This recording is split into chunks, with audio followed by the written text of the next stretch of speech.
Hello hello hello. मैं Aryan Shukla, business adviser, YouTube channel business adviser 009 पर आपका स्वागत करता हूँ। आज हम बात करेंगे वर्क के कुछ भेद के बारे में। तो हम बात करेंगे वर्क दो प्रकार का होता है। नंबर 1, पर्सनल वर्क जैसे जॉब या नौकरी, और दूसरा पब्लिक वर्क जैसे बिजनेस या सेल्फ एम्प्लॉय। इसे हम क्रमशः लिमिटेड वर्क व अनलिमिटेड वर्क भी कह सकते हैं। परिणामतः लिमिटेड रिस्पॉन्सिबिलिटी व अनलिमिटेड रिस्पॉन्सिबिलिटी या लिमिटेड इनकम की संभावना व अनलिमिटेड इनकम की संभावना। यदि ऐसा नहीं हो रहा है तो समझो कहीं न कहीं कुछ गड़बड़ है। इस सेंटेंस पर ध्यान देना कि यदि ऐसा नहीं हो रहा है तो समझ लो कहीं न कहीं कुछ न कुछ गड़बड़ है, जिसे आपको ठीक करना है। अब यहाँ पर हम इस भाग में हम पब्लिक वर्क की बात करेंगे, अर्थात पब्लिक वर्क का प्रथम अर्थ क्या बनता है। पब्लिक के लिए वर्क करना। पब्लिक का वर्क यह नहीं बल्कि पब्लिक के लिए वर्क करना। पब्लिक के लिए बहुत सारे पब्लिक के लिए, ठीक है। अब तो पब्लिक वर्क का अर्थ है पब्लिक के लिए वर्क करना। पब्लिक के लिए बहुत सारे वर्क बहुत सारे व्यक्तियों, समूहों, संस्थाओं द्वारा किए या करवाए जाते हैं। पब्लिक के लिए बहुत सारे वर्क बहुत सारे व्यक्तियों, समूहों, संस्थाओं द्वारा किए या करवाए जाते हैं, परंतु हम यहाँ पर उन सभी वर्कों में से ऐसे वर्क की बात कर रहे हैं जो वस्तुओं व सेवाओं के माध्यम से असीमित व्यक्तियों से जुड़ता है या असीमित व्यक्तियों को जोड़ता है, जिसे कोई बिजनेस, कोई धंधा, कोई सेल्फ एम्प्लॉयमेंट कहता है। फिर लोग इस पब्लिक वर्क में से पर्सनल तौर पर जुड़कर पब्लिक वर्क को सफल और कामयाब बनाते हैं। यह एक सामान्य बात हुई। पब्लिक वर्क अर्थात एक या एक से अधिक व्यक्तियों, समूहों, संस्थाओं द्वारा पब्लिक के लिए किया जाने वाला कार्य पब्लिक वर्क कहलाता है। इसमें जो दो चीज़ें मुख्य हैं, इसमें दो चीज़ें मुख्य ये हैं कि जुड़ना और जोड़ना। यदि हम जुड़ नहीं सकते, यदि हम जोड़ नहीं सकते तो हम पब्लिक वर्क कदापि नहीं कर सकते। अब जुड़ने या जोड़ने के लिए क्या चाहिए? इंटरेस्ट, रुचि। या तो हमें अपना इंटरेस्ट विकसित करना आना चाहिए, या तो हमें अपना इंटरेस्ट विकसित करना आना चाहिए, या तो दूसरे का। यहाँ पर दूसरे से तात्पर्य है कि खुद की दुकान, फर्म, कंपनी, बिजनेस। दूसरे का खुद में तो खुद की दुकान में, फर्म में, कंपनी में, बिजनेस में, प्रोडक्ट या सर्विस में इंटरेस्ट विकसित करना आना चाहिए। तभी हम जुड़ सकते हैं और जोड़ सकते हैं। साथ ही जुड़ना और जोड़ना ही नहीं आना चाहिए, बल्कि जुड़े रहना और जोड़े रखना भी आना चाहिए। इसलिए अब क्या करना है? इंटरेस्ट को विकसित करना, खुद का दूसरों में, दूसरों का खुद में। दूसरों से क्या तात्पर्य है? दूसरों का मतलब व्यक्तियों, फर्मों, दुकानों, समूहों, संस्थाओं, कंपनियों, साधनों, संसाधनों, वस्तुओं, पदार्थों आदि संपूर्ण परिवेश, वातावरण, यह सब दूसरों में आ जाता है। इस प्रकार से जितना हम इंटरेस्ट विकसित कर लेंगे, खुद का दूसरों में, दूसरों का अपने में, उतना ही हम व्यापक रूप में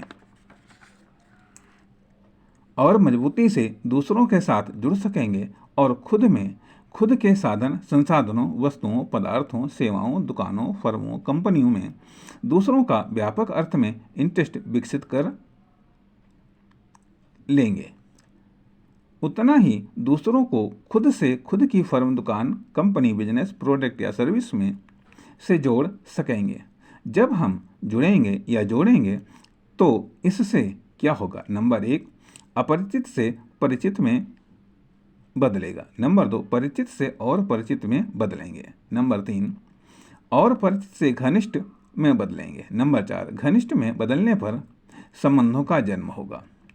या नंबर 5, ये संबंध हंसी मजाक, तफरी, विनोदपूर्ण हो सकते हैं। नंबर 6, फिर ये संबंध पारिवारिक, सामाजिक आदि हो सकते हैं। नंबर 7, फिर आर्थिक हो सकते हैं। नंबर 8, फिर व्यावसायिक हो सकते हैं। अर्थात ये संबंध उस ट्रैक या रोड का निर्माण करेंगे जिस पर आपका पब्लिक वर्क एक दूसरे के सहयोग से मूवमेंट करेगा, रन करेगा व फ्लाई करेगा। तो जब पब्लिक वर्क रन करेगा तो ये पब्लिक वर्क ही आपके इकोनॉमिक व कॉमर्शियल वर्क के डिब्बों को खींचकर आपके गंतव्य तक ले जाएगा। अर्थात यह पब्लिक वर्क ही इकोनॉमिक वर्क या कॉमर्शियल वर्क में कन्वर्ट हो जाएगा। इसलिए जब आप अपना इंटरेस्ट डेवलप करेंगे तो आपके एक्शन डेवलप होंगे। जब आप पब्लिक अर्थात दूसरों का इंटरेस्ट आप डेवलप करेंगे तो दूसरे अपने एक्शन आप में डेवलप करेंगे। परिणामतः पब्लिक वर्क डेवलप होगा जो बिजनेस में आगे कन्वर्ट होगा। इसलिए इंटरेस्ट को डेवलप करना आना चाहिए, अपना भी दूसरों का भी। आप खुद का इंटरेस्ट कैसे डेवलप करें, दूसरों का इंटरेस्ट कैसे डेवलप करें, इसके लिए हम किसका यूज कर सकते हैं, किसका सहयोग ले सकते हैं। बिजनेस में इंटरेस्ट डेवलप करने का एक तरीका है, लेकिन पहले आदर्श साधनों से इंटरेस्ट डेवलप करना सीखना आना चाहिए। फिर संबंधों को डेवलप करना आना चाहिए। फिर इकोनॉमिक इंटरेस्ट जोड़कर तब व्यावसायिक इंटरेस्ट को लॉन्च करना चाहिए। अब इंटरेस्ट डेवलप करने का खुद का व दूसरों का तो एक कारण होता है। अब इंटरेस्ट डेवलप करने का खुद का या दूसरों का तो एक कारण होता है इम्प्रेस होना और इम्प्रेस करना। खुद के द्वारा खुद की फर्म, दुकान, company, product, service, business, activity, productivity, creativity द्वारा दूसरों को तथा दूसरों की क्रिएटिविटी, प्रोडक्टिविटी, एक्टिविटी के द्वारा फर्म, दुकान, कंपनी, बिजनेस, प्रोडक्ट या सर्विस के द्वारा इम्प्रेस होना, इम्प्रेस करना व इम्प्रेशन में लेना व इम्प्रेशन में आ जाना इंटरेस्ट को जनरेट करने के लिए व संबंधों को जन्म देने के लिए व विकसित करने के लिए एक बेहतर तरीका है। सावधानी की बात यह भी है कि बेहतर से बेस्ट से सुपर इम्प्रेशन में लें व इम्प्रेस करें, वरना उल्टा भी असर हो सकता है। इसलिए यह पब्लिक वर्क की कुछ अंडरग्राउंड मशीनरी जिसे हम सॉफ्टवेयर प्रोग्रामिंग या प्लानिंग कहते हैं वह है जो ऊपर बताई गई है। बिना इसके आप पब्लिक वर्क को बेहतर तरीके से अंजाम तक नहीं पहुंचा सकते। यदि इंटरेस्ट डेवलप कर लिया तो पब्लिक वर्क करना आसान हो जाएगा, वरना पब्लिक वर्क बोझ रहेगा, सिरदर्द करेगा। कुल मिलाकर के आप पब्लिक वर्क को नहीं कर पाएंगे, जिसका परिणाम ये होगा कि आप बिजनेस में फेल हो जाएंगे, फेल हो सकते हैं, डिस्टर्बेंस आ सकता है, बाधाएं आ सकती हैं, दिक्कतें आ सकती हैं, कष्ट परेशानियां आ सकती हैं। इसलिए हमने बताया कि बिजनेस खुद अपने आप में एक पब्लिक वर्क है, या फिर पब्लिक वर्क में से एक वर्क बिजनेस भी है। इसलिए वर्क दो प्रकार के होते हैं, पर्सनल वर्क जो जॉब या नौकरी है, पब्लिक वर्क में अन्य तमाम सारे वर्क आ जाते हैं। इसलिए हम अन्य कुछ विचारों के साथ फिर मिलेंगे अगले भाग में। तब तक नमस्कार, बाय।